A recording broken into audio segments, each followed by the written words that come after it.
Joining me now is Stephany Rose Spaulding. She is running for the Senate seat in Colorado. So that is a very crowded race. That includes former presidential candidate John Hickenlooper. Stephany's a former Just Democrat. Thank you for joining us, Stephany. We appreciate it. Thank you. Thank you for having me back. No problem, of course. So Stephany, first of all, let's talk about the Democratic side. The current incumbent is a Republican. He votes with Trump overwhelming majority of the time. The case against him is fairly clear. Yes. But when you look at the Democratic side, John Hickenlooper, the anointed one, came in from the presidential race where he was super excited to peak out at 2%, and decided to enter the race against Cory Gardner. And the entirety of the Democratic Party and the media said, that's it, you should all get out of the race. He's the winner before the contest has begun. What is your take on that? I think that the National Democratic Party has no idea what Colorado wants. And if you're here on the ground, Hickenlooper is definitely not it. This is a state that went for Bernie Sanders. This is a state that has overwhelmingly become extremely purple, if not blue, permanently. So we are moving further and further towards the left and want progressive values and actual progressive candidates.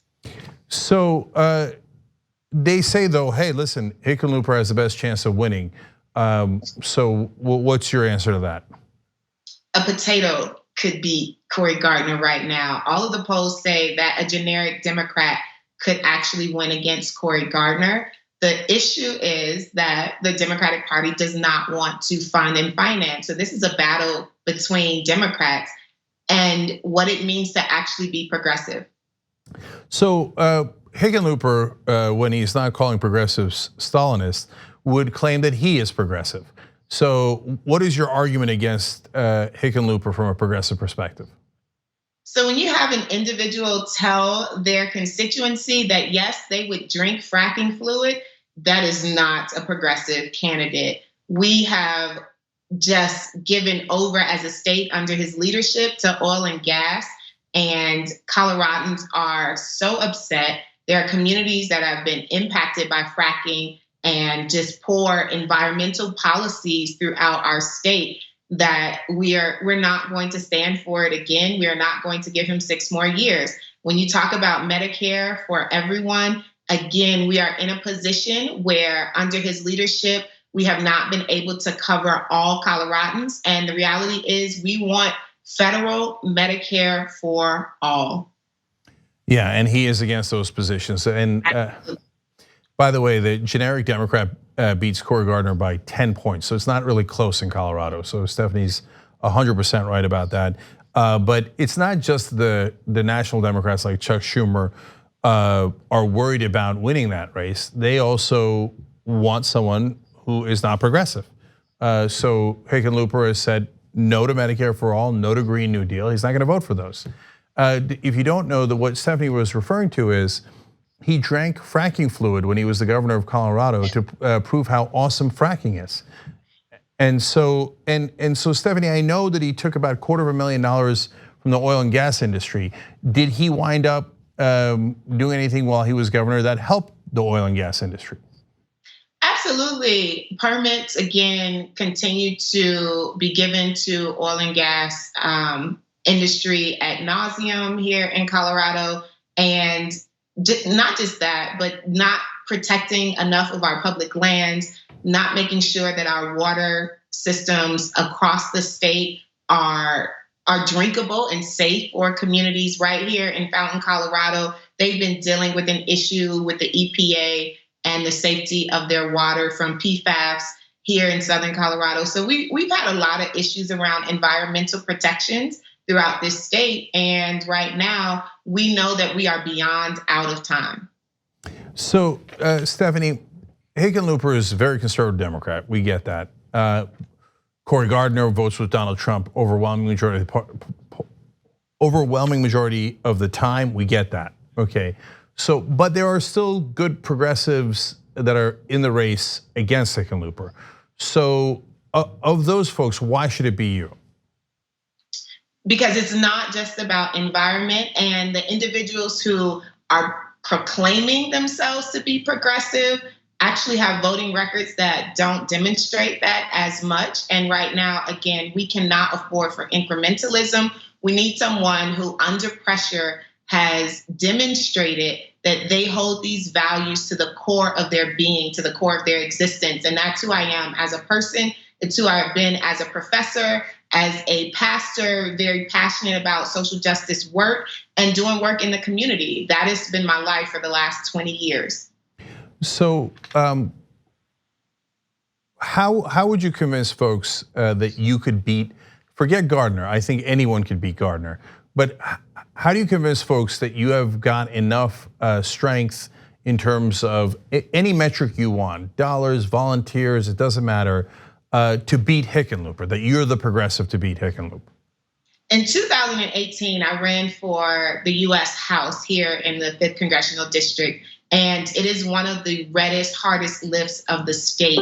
When Democrats had never truly put a Democratic candidate up against the incumbent before, people were so discouraged about whether or not you could have a blue dog Democrat come out, a justice Democrat come out and win a conservative district.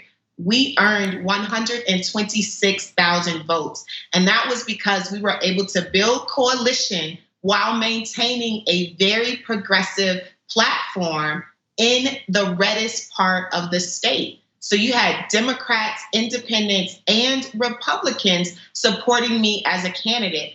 That work laid the foundation for a base that is continuing to grow throughout this primary. And there are people throughout the state who did not have the opportunity to vote for me in 2018, and they are ready to do so now. How many volunteers do you have at this point, Stephany? Oh, we have at least 300 volunteers across the state. We have been to every corner of this state. We have donors who are coming from every county across this state and across the, I think about 35 states. We just found out for our FEC filing. So we have people who are really helping to build this grassroots momentum. And we don't have corporate dollars. We don't have really individuals who can max out. These are small dollar donors who are like, we are behind you and we support you. And we're proving that progress is what Colorado is looking for. And so you guys recently had a forum on climate change in Colorado where all the Senate candidates could show up.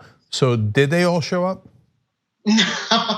No, the majority of us showed up, but we were missing Hickenlooper and Cory Gardner, which in some ways you're like, what's the difference between the two? No, but honestly, they would both vote against Green New Deal and they would both support oil and gas industry. So on that issue, there is no difference. And there is no difference, and there's no difference on healthcare. Yeah, and so Chuck Schumer says, let's make sure to defeat Cory Gardner so we could have a Democrat that votes the same as Cory Gardner. Right. Okay, if you say so, that doesn't seem like a very compelling argument. But isn't it also an affront to the voters that Hickenlooper doesn't even bother showing up for a climate change forum? It is, and it's not just the climate change forum. He has not shown up for other forums as well. And so in some ways, we know that he has put in plan the national policy, stay in a basement, make the phone calls, raise as much money as possible. And right now, voters are ticked off because of that, because they have real questions that they want to ask of their primary candidates, and they deserve the opportunity to do so. We don't need a placeholder. We have that in Cory Gardner. Yeah, there's this hilarious video of Hickenlooper saying that he will promise not to take fossil fuel money. And then after he gets off the stage, the activist comes up and thanks him and says, oh, that's great. You also can't take it from executives. It's not just from the companies. And he's like, oh, no, I don't agree to that. I mean, you can't run a campaign if you don't take money from fossil fuel executives. We are running a campaign with no money from fossil fuel executives. So you see Hickenlooper literally crosses out his name and goes, no, I'm not signing on to that. So yeah. We should have a real progressive be the senator from Colorado, not someone who's going to vote with the Republican Party on both these. Last thing, real quick, Stephany. So Hickenlooper's priorities help oil and gas and vote against Medicare for all. What would be your priorities in the Senate? Definitely Medicare for all, Green New Deal, immigration reform. I have been to the border. I know that we have to abolish ICE and we need to revamp, overhaul the Department of Human Services completely. So immigration reform is next on that list. And getting money out of politics, just the corruption around the way in which lobbyists and money impede the legislative practices of those who have been elected is flabbergasting. So we have to do campaign finance reform.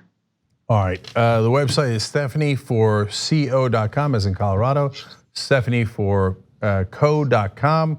And we'll have all the links down below if you're watching later on YouTube or Facebook. Just click on the links in the description box. Stephany Rose Spaulding, great to talk to you again. Thank you for joining us.